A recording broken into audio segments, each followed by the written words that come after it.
제가 청문회에서 이게 청문조서입니다. 청문조서가 만들어졌는데 여러 가지 좀 쟁점에 대해서 보통 청문 절차가 형식적으로 진행되는데 그날 1시간 반 동안 진지하게 내용이 많이 진행됐습니다. 그래서 이 청문 조서가 어제 나왔어요. 어제 나왔고 이게 나와야지만이 청문조서는 뭐냐면 이것이 되는 것이 정확한지 안 하는지 그러니까 저희가 주장하는 부분에 대한 부분을 청문위원장으로 선정된 성수지심에서만 변호사님이 이걸 보고 맞는지 여부를 하고 그것을 보고 의견서를 내야 돼요. 의견서를 이제 어제 저녁에 왔습니다. 와서 오늘 최종적으로 성수청장님께 보고가 돼서 오늘 오후에 지금 발반에 지금 와서 저희한테 전달할 내용입니다. 근데 여러분들이 이제 많은 분들이 이제 질문하신 것도 있어요. 기자분들도 질문한 거 있고 보도 나간 거하고 좀 다른 부분이 첫 번째는 뭐냐면 제가 이 주장했습니다. 첫 번째 여러분 잘 아시다시피 은평구청에서 7일간 운영정지 처분이 있는데 그때 은평교회에서는 220명이 예배를 드렸어요. 근데 행정법원에서 그걸 집행정지를 넣었습니다. 그걸 받아들였죠. 그 말은 뭐냐면 이 220명 예배를 들어도 위험하지 않다는 부분을 법원에서 인정해 줬기 때문에 운영정지 처분을 집행정지를 넣고 그래서 은평구청 같은 경우는 계속 은평제일교회 예배를 드림에도 불구하고 폐쇄를 못했습니다. 그러면 이제 사랑제일교회는 그보다 적은 150명이 이제 예배를 드렸다고 주장을 합니다. 그런데 여기 사랑제일교회 안에는 5개 단체가 있다는 부분을 저희가 서울고등법원에서 여러분 잘 아다시피 조합과의 소송에서 지금 고등법원에서 지금 조정문이 왔다 갔다 하고 있습니다. 그래서 그 조정문 2건을 저희가 보여주면서 설명을 했더니 그분을 충분히 이해하셨고요.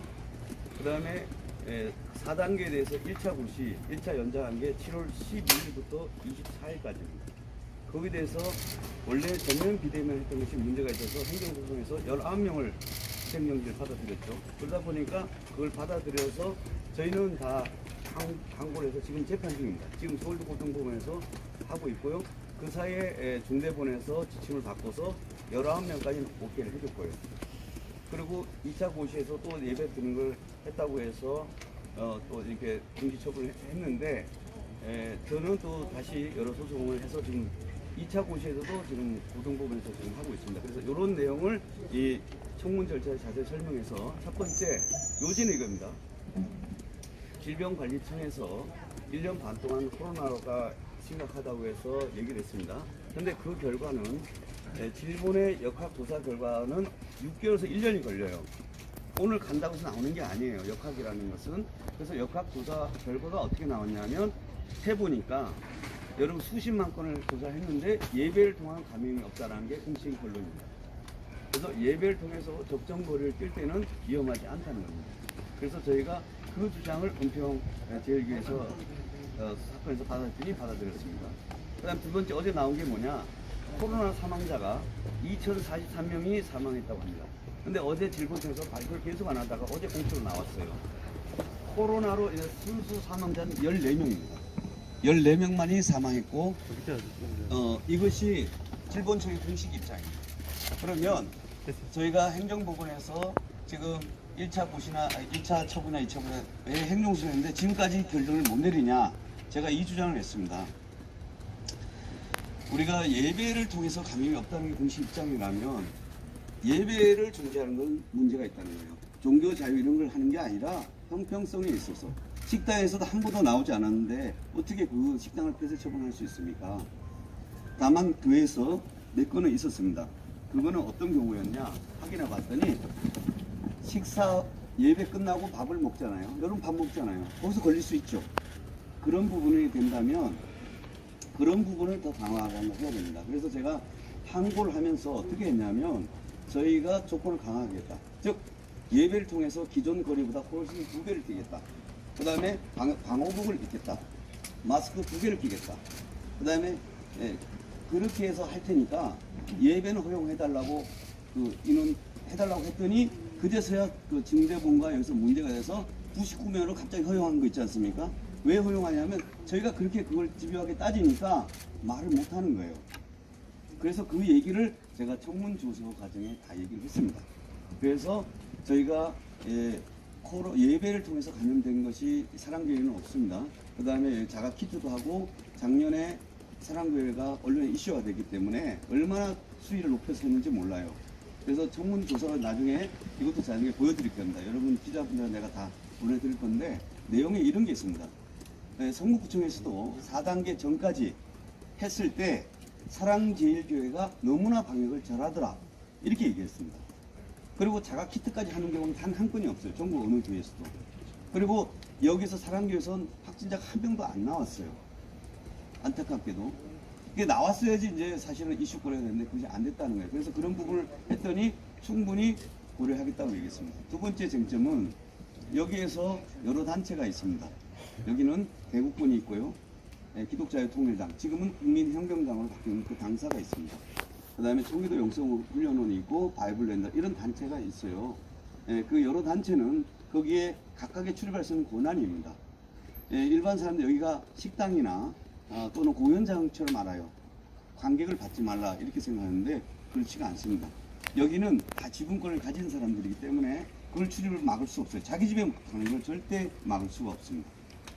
그러면 지금 현재는 뭐냐, 예배인원이 그 몇 명이 출입했냐를 얘기했더니 밖에서 봤다는 거예요. 그래서 밖에서 봤더니 출입한 인원이 셌더니 150명이라는 거예요. 150명을 5개 단체로 나누면 몇 명이 됩니까? 30명도 안 됩니다. 그러면서 마지막은 8.15 집회 날 많은 사람이 왔대요. 그건 당연히 왔죠. 여러분 잘 아시기 8.15 걷기대회 했잖아요. 그 주관자가 어디예요? 국민혁명당입니다. 여기 와서 사람들이 지침을 받아가야 되고 물품을 받아가야 되니까 왔다 갔다 하는 거예요. 또 물을 마시러 가는 사람, 옷을 가지고 가는 사람, 이 사람들이 예배 드리는 인원이 아닙니다. 그래서 그런 부분에 대해서는 제가 말씀을 드렸습니다. 그래서 그 얘기를 다 들으시고 우리 청문위원장님도 고민을 많이 하셨고 그래서 이렇게 합니다. 그래서 오늘 어쨌든 그 얘기를 해서 오늘 청문조서를 갖고 와서 그래서 일단 폐쇄 명령서를 갖고 옵니다. 근데 형식적으로 구청에서 할 수 있는 권한이 제약이 있습니다. 그래서 저하고 얘기한 부분은 제약이기 때문에 어쨌든 집회경제 하시라. 그리고 우리가 행정부분에서 효력을 받든지 이렇게 할 테니까 그걸 하시라. 그 다음 세 번째 쟁점이 뭐냐면 여기 대표자를 자꾸 정광훈 목사님 보는데 그렇지 않습니다. 여러분 잘 아는 정광훈 목사님 작년에 6개월간 구속됐죠. 구속되다 보면 일을 할 수가 없습니다. 교회는 많은 일을 예산과 매일 집행이 돼야 되지 않습니까? 그래서 여기 계신 정시대 목사님께서 당회장 직무대행으로 선정되었고요. 정광이 돼서 그게 작년 일입니다. 작년부터 그거 다 되어 있습니다. 그래서 대표자가 정광호 목사님 된 건 잘못된 것이다. 잘 아다시피 정광호 목사님 지금 재판 중이고 또 다른 활동을 하기 때문에 대표자가 할 수 없기 때문에 대표자를 우리 정시대 목사님, 지금 그 본명은 정주 목사님으로 바꿔달라라고 해서 그것이 반영됐습니다. 그래서 이 청문 조서에 보시면 사랑교회 대표자 정주군으로 이렇게 되어 있습니다. 그래서 여러분 정광 목사님 정확히 이름을 좀 빼주셨으면 좋겠습니다. 그래서 이 공식적인 문서에서 제가 어떤 이 청문 조서에 그렇게 있으니까 그렇게 보시면 되고요. 그 다음에 두 번째 여기 보시면 그래서 제가 이게 직무대행제가 있다는 부분과 이 공식적인 서류를 다 돼서 종중됐다는 부분이 하나가 있고요. 그 다음에 여기에 이 법원의 결정문에 여기 보시면 기독자유당, 대한민국 바로세우기 국민운동본부, 주식회사 바이블랜드, 선교회 등 이 5개 단체가 있기 때문에 각각의 전문자가 다 다릅니다. 이거는 지금 나오는 게 아니고요. 잘 아시다시피 조합과의 그 많은 소송 중에 치열하게 다투었는데 그때 나오는 얘기입니다. 그리고 제가 작년 8.15 집회 때 많은 기사가 나갔어요. 40만 건의 기사가 나왔습니다. 그때 8.15 집회 때. 그때 얘기가 뭐냐면 기사 중에 아주 이런 게 126만 건의 문자를 발생했다라고 했고 그것을 근거로 해서 대통령께서 지시를 했고 그걸 가지고 서울청에서 직접 진흥범죄수사대에 수사를 했어요. 그때 제가 그 서울청에 얘기를 드렸어요. 사랑제일교회 교인이 몇 명으로 알고 계세요? 그랬더니 120만 명이 아니죠? 그랬더니 그런 것 같대요. 몇 명 같아요? 1000명이에요. 그럼 나머지는 누구냐? 바로 대한민국 바로세우기 운동본부에 전국에 있던 그 사람들이에요. 그들에게 문자를 발송했다 하니까 그 사건이 여러분 언론 보도 엄청났지만 광역수사에 수사한 것 중에 보도 브리핑 안 하죠. 다 사라져 버렸습니다. 두 번째 제가 그랬어요.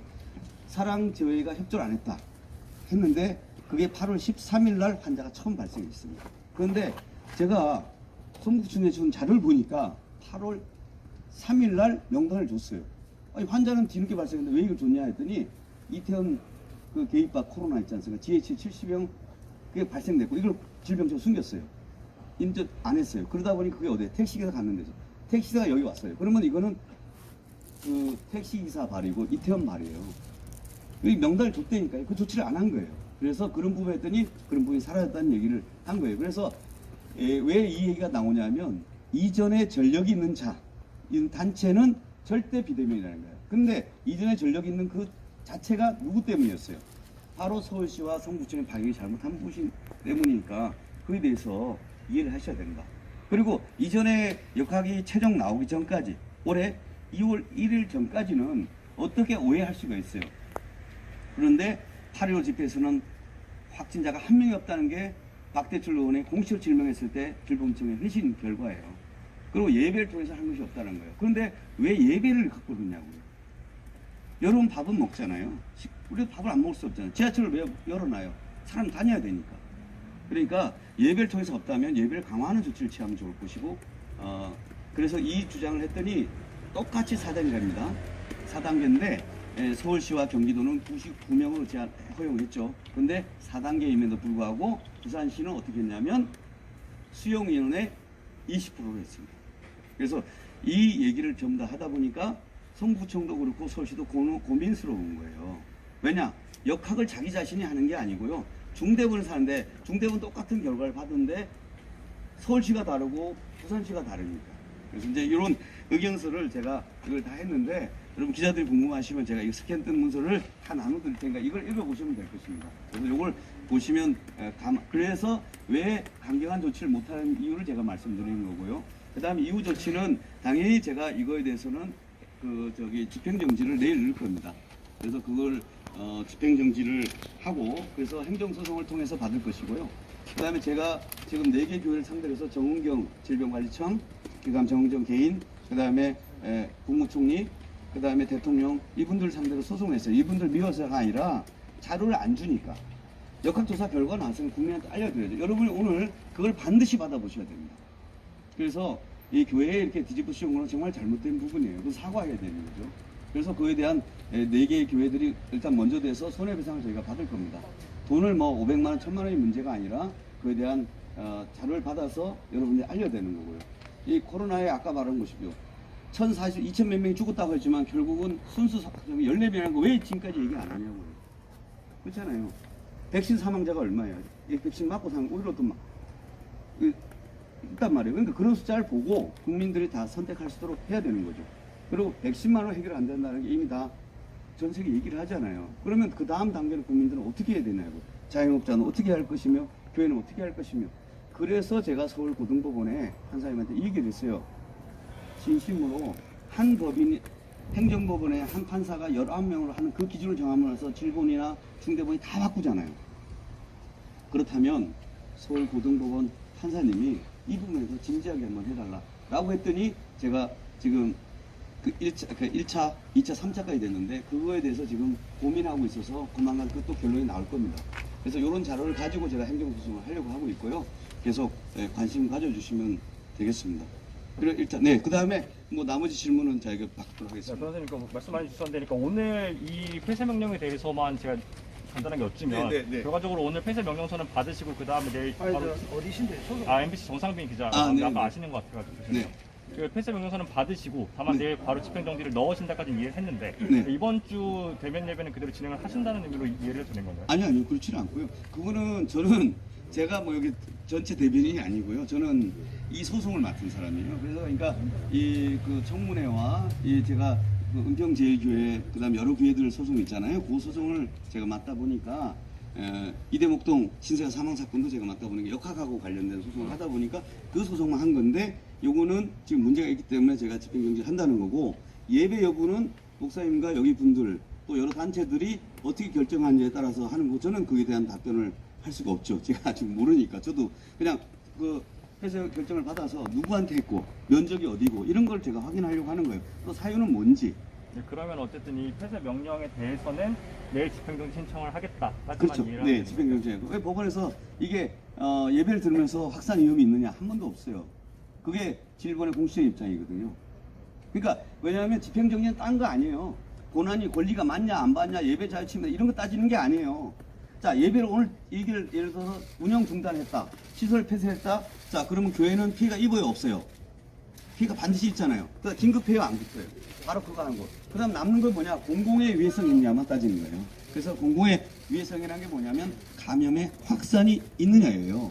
근데 예배를 통해 감염이 없다는 게 질본의 공적이 있다니까 저희는 그거 얘기를 하면 될 것 같아서. 네. 네. 네. 일단 제가 구청에 받고 다시 말. 앞에 앉아주세요. 앞에 앉아주세요.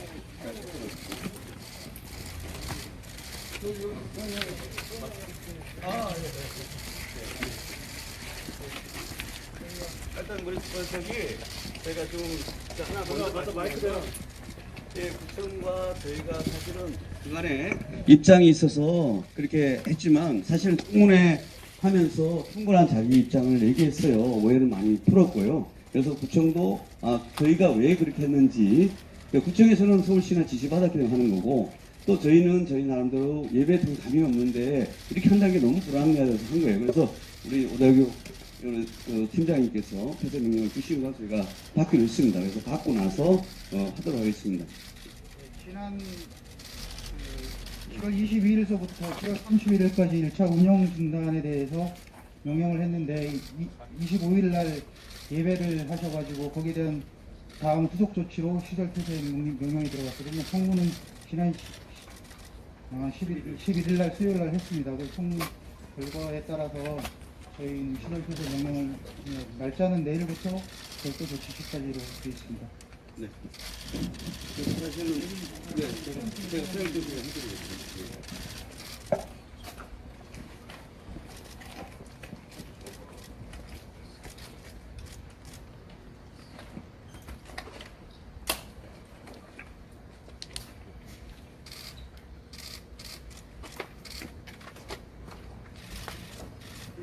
사실은 저희가 오해하는 거는 구청과 저희들이 같은 관계로 갈 수는 없어요. 왜냐하면 같은 관내에 있기 때문에. 근데 이제 구청이라는 건 서울시의 지침에 따라서 하다 보니까 이렇게 된 거고, 다만 서로 간에 왜 이렇게 정부가 있는 거를 저희가 근원적인 걸 해결하지 않으면 안 돼요. 그래서 근원 해결한다는 게 뭐냐면 저희가 행정소송에서 1차 고시 있지 않습니까? 4단계. 그거 저희가 행정소송 받는 거고, 그 다음에 또 저희가 이 집행 폐쇄 처분에서 행정소송을 하는 거고요. 그래서 거기서 본안에서 이게 맞냐 여부를 다투게 될 겁니다. 다투게 되는 그 결과가 나오면 오해를 충분히 풀 수가 있을 것 같아서 그래서